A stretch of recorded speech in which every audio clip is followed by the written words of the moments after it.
ஸ்ரீ சாய்பாபாவின் வாழ்க்கை வரலாறு அத்தியாயம் 4 வழிபாடு தொடர்கிறது. இருப்பினும் பாமர பொதுமக்களை பொறுத்தவரை அவர் நீரை எண்ணெயாக மாற்றிவிட்டார் என்பதே அவரை வழிபட செய்தது. அந்த வழிபாட்டு முறை மலர்கள், பழங்கள், வாசனை திரவியங்கள் முதலியன சமர்ப்பிப்பது என்ற வழக்கத்தை அனுசரித்த இருந்தது. பாபா இதற்கு எதிர்ப்பு தெரிவித்து பூஜை செய்பவர்களை தடுத்து நிறுத்த முயன்றார். அவர்களை ஆலயங்களிலும் இல்லங்களிலும் உள்ள விக்கிரகங்கள் போன்ற பிரசீனமான வழிபாட்டு பொருட்களிடம் போகும்படி கூறினார். ஆனால் அவர்கள் கேட்பதாயில்லை. அவர்களுக்கு அவர் ஒரு மகான், சமர்த்த மகான், துகாராமின் சந்த தோஷ் தேவ் தோச் சந்த், அதாவது மகான்களே இறைவன், இறைவனே மகான்கள் என்பதை பண்டிதர்கள் எடுத்து காட்டுவார்கள்.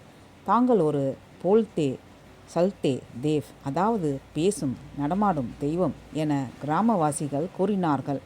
அவருடைய சித்திகள் அவருடைய தெய்வீக சக்தியை எடுத்து காட்டுகிறது என்று நினைத்து அது பூஜிக்கத்தக்க ஒரு குரு தேவர் என்பதை குறிப்பிட்டு காட்டி விட்டதை மறுக்க முடியவில்லை, தடுக்க முடியவில்லை. ஸ்ரீ உபாசனி பாபா கூறுகிறார், அநேக ஆச்ருத ஆதார்க்கிய லீலாவி லாசை சமாவி இஷ்கு தேசான பாஸ்வத் பிரபாவம் அகம் பாவ ஹீனம் பிரசன்ன ஆத்ம பாவம் நமாமி ஈஸ்வரம் சத்குரும் சாயிநாதம். சாயி மஹின்னா ஸ்தோத்ர 1912. இதன் பொருள், அநேக செவியுற்றிராத, விவாதிக்க இயலாத லீலைகளில் வாயிலாக தமது ஈஸ்வர ஸ்வரூபத்தை பிரகாசிக்க செய்பவரும் அகம் பாவ மற்றவரும் ஆத்மானுபவம் பெற்றவருமான சத்குரு சாய்நாதனாகிய தேவரை வணங்குகிறேன். ஆகவே மிக்க கற்றறிந்த ஸ்ரீ உபாசனி பாபாவை போலவே, கல்வி அறிவற்ற பாமர மக்களைப் போலவே, ஷீரடி பெண்டிரை போலவே எல்லோரையும் சாயியை கடவுளின் அவதாரமாக வழிபட முதலில் தூண்டியது அவருடைய சம்ஸ்காரங்கள் அல்லது லீலைகள். வழிபாடு ஆரம்பமாவது, வளர்வது இந்த ரீதியில்தான். படிப்படியாக பின்னர் முழுமையாக விவரித்து கூறப்போவது போல் வழிபடுபவனை மேன்மேலும் உயரிய நிலைகளுக்கு நடத்தி செல்கிறது. அதன் பலனாக அவன் தன்னையும் பரமாத்மனையும் புரிந்து கொள்ள தொடங்கி நிறைவாக ஜீவன் பரமாத்மனுடன் ஐக்கியமாகி விடுகிறது. வழிபாடு தொடங்குவதற்கு மிக உயரிய நிலையை அடைந்து விடுவதற்குமிடையே காலம், நிலைகள், பெரும் அளவிலான முயற்சி ஆகியவை கணிசமான அளவு தேவையாகிறது. பாபாவின் வழி பாட்டிலும் எல்லா நிலைகளும் எல்லா ரக பூஜிப்பவர்களும் இருந்து வருகின்றனர். பாபா முதலில் தம்மை வழிபடுபவதற்கு ஆட்சேபம் தெரிவித்தார். ஆயினும் தமது அந்தர் ஞானத்தால் வரும் முன் அறியும் தன்மையால் பின்னால் நிகழப்போவதை முன்கூட்டியே அறிய முடிந்தது. கோடிக்கணக்கான தனி மனிதர்களுடைய நலனோடன்றி நாட்டு நலனும் நிறைவாக மனித சமூகத்தின் மேம்பாட்டுக்காக சமய ரீதியான நலனும் ஏற்படும் என்பது. அதன் காரணமாகவே எண்ணற்ற தடங்கல்களையும் மீறி தாம் வழிபடப்படுவதை படிப்படியாக ஊக்குவித்து வளரச் செய்தார் பாபா. இந்துக்கள், முஸ்லிம்கள் என எல்லா பக்கங்களில் இருந்தும் தடங்கல்கள் எழுந்தன. ஒரு மசூதிக்குள் நெற்றியில் சந்தனமிட்டு இசை வேறு சாதனங்களின் மூலம் ஒளி இரைச்சலுடன் சாய்பாபா போன்ற ஒரு மானிடர் இந்துக்களால் வழிபடுவதை முஸ்லிம்கள் ஆட்சேபித்தது இயல்பே. எதிர்ப்பது என்பதில் தொடங்கி ஏற்கனவே கூறியது போல் வழிபாட்டை தடுக்க வன்முறையை காட்டி பயமுறுத்தும் அளவுக்கு ஆட்சேபங்கள் உயர்ந்தன.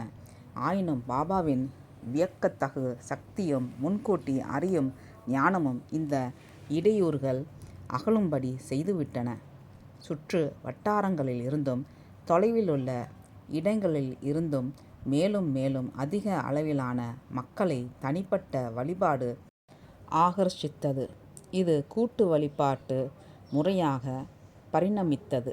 அதுவும் எளிய கூட்டு வழிபாட்டு முறையிலிருந்து பண்டரிபுரம் முதலிய புகழ்பெற்ற தலங்களில் நடைபெறுவது போன்ற மிக கடினமாக முறைகளை பின்பற்றி கூட்டு வழிபாடு உருப்பெறலாயிற்று.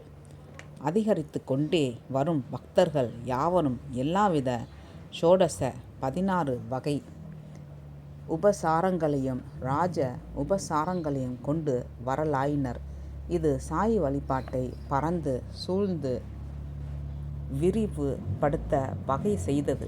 படிப்படியாக பண்டரிபுரம், திருப்பதி போன்ற புண்ணிய தலங்களில் நடைபெற்று வருவது போல பூஜா விதிகள், தோத்திரங்கள், இசை, ஊர்வலங்கள், ரதங்கள், பல்லக்குகள், குதிரை பூஜாரிகள் உட்பட எல்லாவித பூஜை கிரமங்களும் ஷீரடியில் பாபாவை பூஜை செய்ய தயார் செய்யப்பட்டு விட்டன. பின்னர் நடைமுறைக்கு வந்துவிட்ட சுமார் 1908 அல்லது சற்று பின்னர் இந்த பாபா வழிபாட்டை பற்றி இப்போது விரிவாக குறிப்பிடுவோம். ஆயினும் இந்த இயக்கம் இது போன்ற வேறு பெரும் இயக்கங்கள் முன்னேற்றம் காண்பதில் தடங்கல்கள் எந்த அளவுக்கு ஒரு முக்கியமான பங்கு வகிக்கிறது என்பதை முதலில் பார்ப்போம். வழிபாட்டுக்கு தடங்கல்கள் தோன்றுவது பல கருத்து வேறுபாட்டுகளால். அதனால் பல நலன்களும் உண்டாகின்றன. அதில் ஒன்று, பாபாவின் இயக்கத்துக்கு பலரையும் இழுக்க தேவையான வலுவை சேகரித்து கொள்ள அவகாசம் கிடைப்பது. கோப்பார்க்கம் என்பது ஒதுக்குப்புறத்தில் அகமன் நகர் மாவட்டத்தில் ஒரு தாலுகா அமைந்தது. அதில் ஏதோ ஒரு மூலையில் ஏழ்மையும் மறைந்து வாழ்வதையும் நாடும் ஒரு பக்கீராக வாழ்ந்த பாபாவின் தன்னடக்கமே முதல் தடங்கலாக இருக்கக்கூடும். பாபாவின் உள்ளம் முழுவதும் தாம் பக்கீர் என குறிப்பிட்டு வந்து தமது குரு தெய்வத்தை பற்றிய தியானத்திலேயே ஆழ்ந்திருந்தது. அந்த தியானத்தில் கிட்டிய ஆனந்தத்தில் உணவு, ஓய்வு முதலிய எண்ணங்கள் அவரை வாட்டவில்லை. பிராண விருத்திவய சந்துஷ்யேத் முனிர் நைவேத்ரிய பிரியை ஞானம் யதா ந நஷ்யேத நாவர்ஹிரி கிர் ஏத வாங்க மன. ஸ்ரீமத் பாகவதம் சக் 11:7-39. ஒரு முனிவர் உடலும் உயிரும் ஒன்றிருக்க தேவையானதுடன் மட்டுமே திருப்தியுற வேண்டும். அவ்வாறாக அறிந்து கொள்வது, பேசுவது, ஞானம் பெறுவது ஆகிய சக்திகள் அழிந்துவிடாமல் கவனித்து கொள்ள வேண்டும். ஸ்வாசித் தந்த் ஸ்வாசித் ஸ்பஷ்டா உபாசிய சர்யே இச்சதாம் புங்ஸ்தே சர்வத்ர தாத்ருணாம் தவண்ட பிராகுத்ர அசுபம். பாகவதம் சக் 11:7-46. ஒரு முனிவர் சில சமயங்களில் தனது சுபாவம், தாம் அடைந்தவை ஆகியவற்றை மறைத்து கொண்டும் சில சமயங்களில் வெளிக்காட்டி கொண்டும் இருக்க உயரிய நல்வாழ்வு பெற வேண்டும் என விரும்புவர்களால் பூஜிக்கப்படுகிறார். அவர் தான மளிப்பவர்களால் அளிக்கப்படும் உணவை எல்லா இடங்களிலும் உண்டு கொண்டு அவர்களது பழைய தீய வினைகளையும் பின்னர் ஏற்படும் தீய வினைகளையும் பொசுக்கி விடுகிறார். ஸ்கிராசம் சம்ருஷ்டம் விரசம் மகாந்தம் ஸ்தோகம் ஏவவா யத்ருட்ச யைவ ஆபதிபதம் கிரஸ்யத் ஆஜகரோ அக்ரியா. பாகவதம் 11:8-2. உணவு ருசியானதாகவோ ருசியற்றதாகவோ மிகுதியாகவோ குறைவாகவோ எப்படி கிடைத்தாலும் முனிவர் மலைப்பாம்பை உதாரணமாக கொண்டு தான் எப்பவும் எதுவுமே செய்யாமல் எதிர்பாராமலேயே கிட்டும் உணவை ஏற்க வேண்டும். சம்ருத்த காமோ ஹீனோ வா நாராயண பரோ முனி நா உத்சர் பேத நா சுஷ் ஏத சரிப்பி இவ சாகர. பாகவதம் 11:88-6.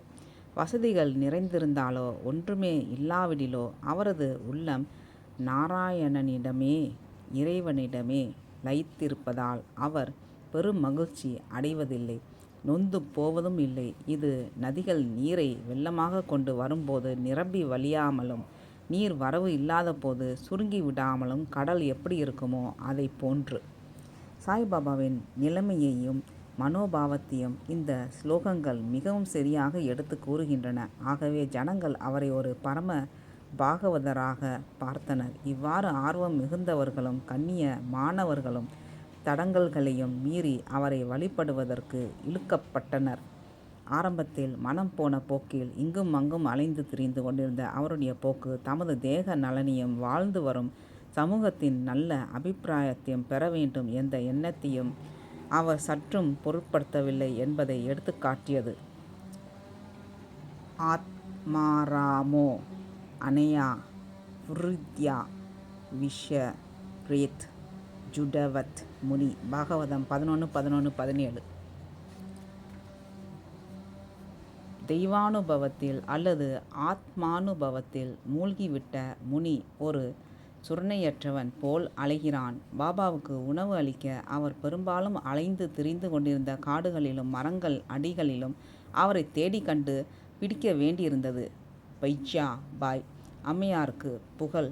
பலரும் அவரை ஒரு பித்தன் அல்லது முட்டாள் என எண்ணினர் என்பதையும் அவரை பித்துக்குளி என அழைத்து நிந்தித்தனர் அல்லது முற்றிலும் அசட்டை செய்யப்பட வேண்டியவராக கருதினர் என்பதையும் அவர் நன்றாகவே அறிவார். ஆனால் அத்தகைய அவமதிப்பால் நொந்து போய்விட அவருக்கு தற்பெருமையோ கௌரவமோ இருக்கவில்லை. ஸ்ரீமத் பாகவதம் 11வது ஸ்கந்தத்தில் 23, 33, 41 உள்ள பிக்ஷு கீதையின் குறிப்பிடப்பட்டுள்ள பிக்ஷுயை போலவார் அவர். அந்த பிக்ஷு பலவித அவமரியாதைகளுக்கும் நிந்தனைகளுக்கும் ஆளானார். ஆனால் அவை யாவற்றையும் தமது கர்மாவின் ஒரு பகுதியாக கருதி அமைதியாக சகித்து கொண்டார். ஏவம் ச பௌதிகம் துக்கம் தைவிகம் தைஹீகம் ச யத் போக்தவ்யம் ஆத்மனோ திஷ்டம் பராத்தம் பிராப்தம் அபுத்யதா. அதாவது தனது சரீரத்தாலோ பிராணிகளாலோ தெய்வங்களாலோ தாபத்ரியம் என்னவெல்லாம் நேருகிறதோ அனைத்தையும் அவர் தமது கர்மா என கருதி சலனம் சிறிதுமின்றி பொறுத்து கொண்டார். மாறாக ஜனங்கள் அவருக்கு அதிக அளவு மரியாதை காட்டத் தொடங்கி அவரை பூஜிக்க விரும்பிய போது தமது நிம்மதியான அமைதியான வாழ்க்கையை கருத்தில் கொண்டு அதை தவிர்த்துவிட விரும்பினார். அவரிடம் மகிழ்ச்சி தானாகவே நிறைந்திருந்தது. நைவேத்தியங்களோ புகழ்ச்சியோ கற்பூர ஆராத்திகளோ கூட்டங்கள் சூழ்ந்திருப்பதற்கவோ தேவையில்லை. இவ்விதமாக முதல் தடங்கல் பாபாவிடமிருந்தே. ஆனால் பாபா தெய்வீக அருள் பெற்றவர். இப்பிறவியில் முக்கியமான பணிகள் நிறைவேற்றப்படவிருந்தன. அதுவே அவருடைய லட்சியம். 1886 ஆண்டிலே தம்மிடம் இருந்த ஸ்வேச்சா மரணம் விரும்பும் போது மரிப்பது என்ற அபூர்வமான சக்தியை பிரயோகித்து தமது உடலை விட்டு பிரிந்து 3 தினங்களுக்கு பின்னர் திரும்பியபோது அவர் தாம் நிறைவேற்ற வேண்டிய பணி ஒன்று இருக்கிறது என்ற கருத்தை உணர்த்திவிட்டார். ரிணானு பந்தத்தால் நேரடியாகவோ மறைமுகமாகவோ தம்முடன் தொடர்புடைய பல்லாயிரக்கணக்கான மக்கள் உடையவும் தாம் பிறவி எடுத்த எந்த சமுதாயம் அல்லது மக்கள் கூட்டத்தின் மத்தியில் வாழ்கிறாரோ அவர்கள் எல்லோருடையவும் மேம்பாட்டை வளர செய்வதே அவருடைய அந்த பணி. மேலும் மனித சமூகம் முழுமையும் வளம் பெறவும் தாம் ஏதாவது செய்ய வேண்டுமென அவர் சிந்தித்திருக்க வேண்டும். இவை எல்லாம் சேர்ந்தே அவருடைய பணி. அந்த பணி நிறைவேறவே பின்னர் நாம் விவரமாக பார்க்க போவது போல அவர் அதை மெல்ல மெல்ல உணர்ந்திருக்க வேண்டும். அவர் 1886 ஆண்டு விட்டு சென்ற உடலினுள் மீண்டும் பிரவேசித்தார். ஆயினும் 1886 ஆண்டுக்கு முன்னரும் கூட ஏதோ ஒரு வகையில் தாம் ஆற்ற வேண்டிய பணி உள்ளது என்பதை அவர் நிச்சயம் அறிந்திருக்க வேண்டும். ஆகவே மேற்கூறிய கருத்தை மனதில் கொண்டு, அதாவது தமது பணியை நிறைவேற்றுவது என்னும் எண்ணத்தால் தமக்கு அளிக்கப்படும் பூஜையை படிப்படியாக சகித்து கொண்டு ஊக்குவித்து பின்னர் முழுமையானதொரு வடிவம் பெற செய்தார். ஆனால் நாம் எதையும் ஊகித்து பார்ப்பதற்கில்லை. பாபாவின் பணி என்பதற்கு ஒரு தனி அத்தியாயம் ஒதுக்கப்பட வேண்டும். நன்றி, வணக்கம்.